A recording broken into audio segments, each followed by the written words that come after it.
Hi guys, it's Jason here on a Wednesday afternoon in the Cottage Grove, Oregon, and today it is that time we're going to preview a football game that the 12th ranked Oregon Ducks 5-1. They go up to Seattle to play the Washington Huskies. They're sitting at 25th. They are 5-2 on it this season. They're led by the quarterback. They're led by the quarterback Jacob Eason. The transfer out of Georgia, 66%, 1,600 yards, 13 touchdowns, and 2 INTs. About 246 per passing per game. Look, Washington hasn't looked good against good teams this year against Stanford and Cal. Both teams that Oregon beat and beat pretty handily. Only giving up one touchdown in those games. Oregon only beat Cal 17-7, but after they took the lead, they never looked back. Washington this year, they can't protect Jacob Eason. I've watched Washington, and when I do turn on those games, he's running for his life. And Oregon's defensive line is very good, so that's going to be a real question mark. Can Washington protect Jacob Eason? But Washington does have really good running backs. Celine Ahmad, 6 touchdowns on the season, 522 yards, 87 yards per game. And Sean McGrew, 1 touchdown on the season, 330 yards. And if Jacob Eason does have time, and Florida is his primary target, 5 touchdowns off of 550 yards, and Hunter Bryant, 300 yards receiving, 1 touchdown on the year. The defense is always going to be good, especially in the secondary. Alex Morton, one of the safeties, is a sophomore. He's actually from Westland High School in nearby Portland. They are giving up 19 points per game. When you're going up against a defense that's only giving up 9 points per game, that doesn't look as good. But this Washington defense, they're good. Yards allowed, 363. If you could hold anybody under 400 yards these days, is pretty good. Compared to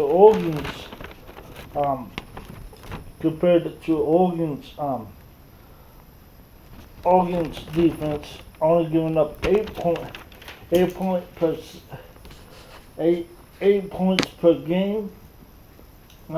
They're giving up, only 267 yards per game, and 107 on the ground, 160. The all top 10 nation. They have the number 1 red zone defense. When the teams are getting in the red zone, they've only scored 1 red zone touchdown this season. They're led by Justin Herbert. We all know that. Justin Herbert, 17 touchdowns, 1 INT. He has thrown for 1,600 yards. And then his running backs, C.J. Vidal and Travis Dye. Vidal, 2 touchdowns on the year on 448 yards, kind of behind what he had last year. Travis Dye, no touchdowns, 288 yards on the season. Let's talk about the wide receiver core right now. Jacob Wooden, the leading pass catcher, 6 touchdowns, 405 yards. His senior year is unfortunately done for the season.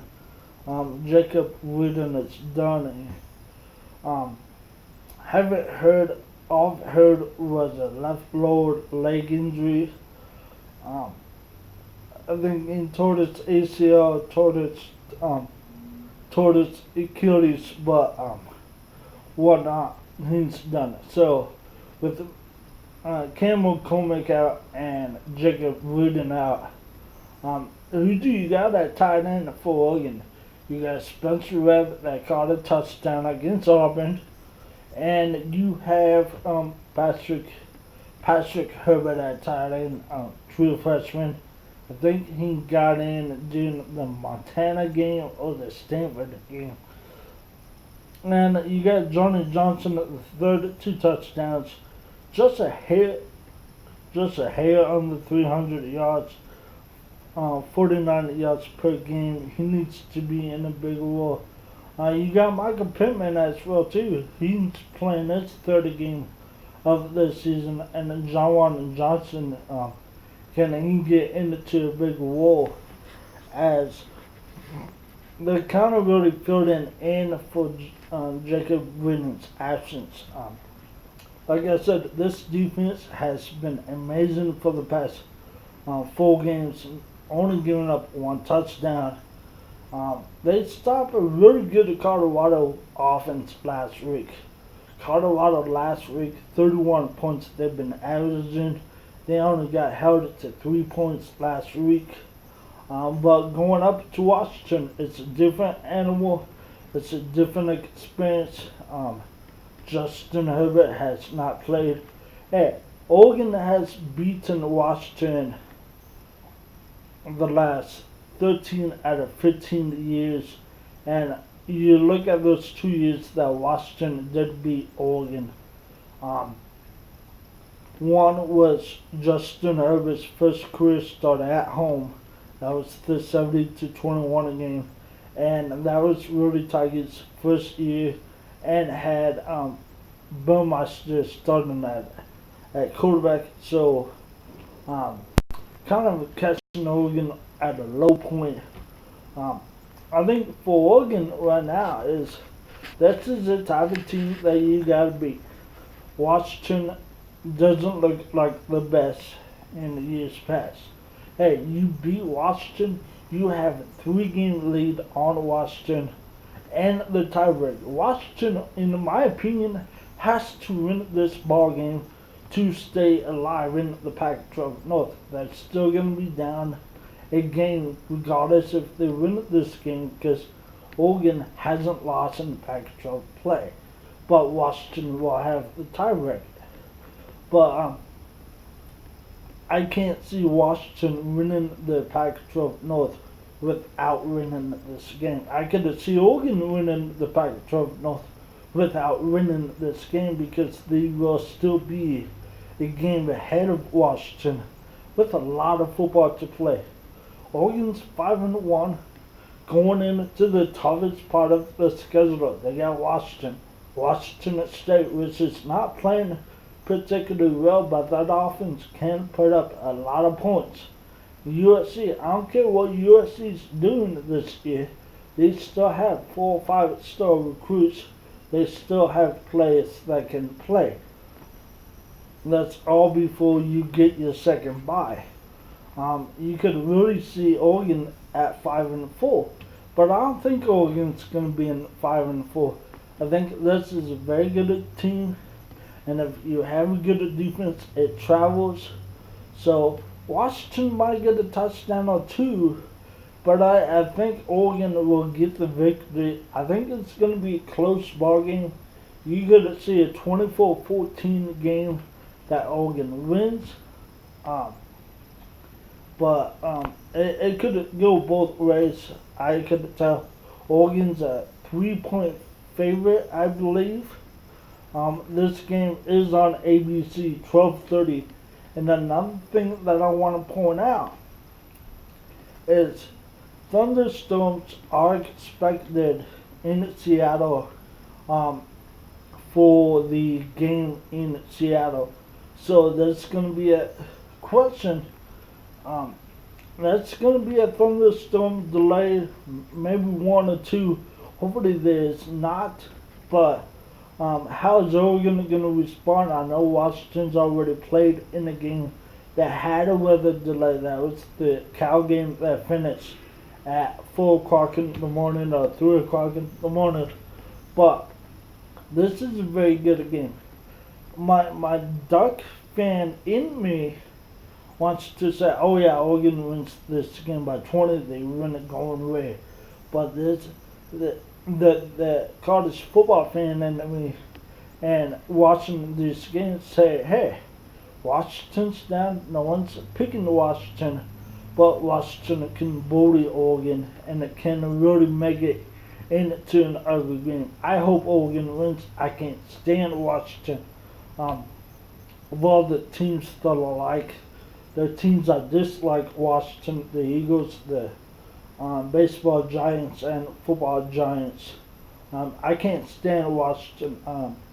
I actually rather see the Beavers win the Pac-12 than Washington. That's how much I dislike Washington.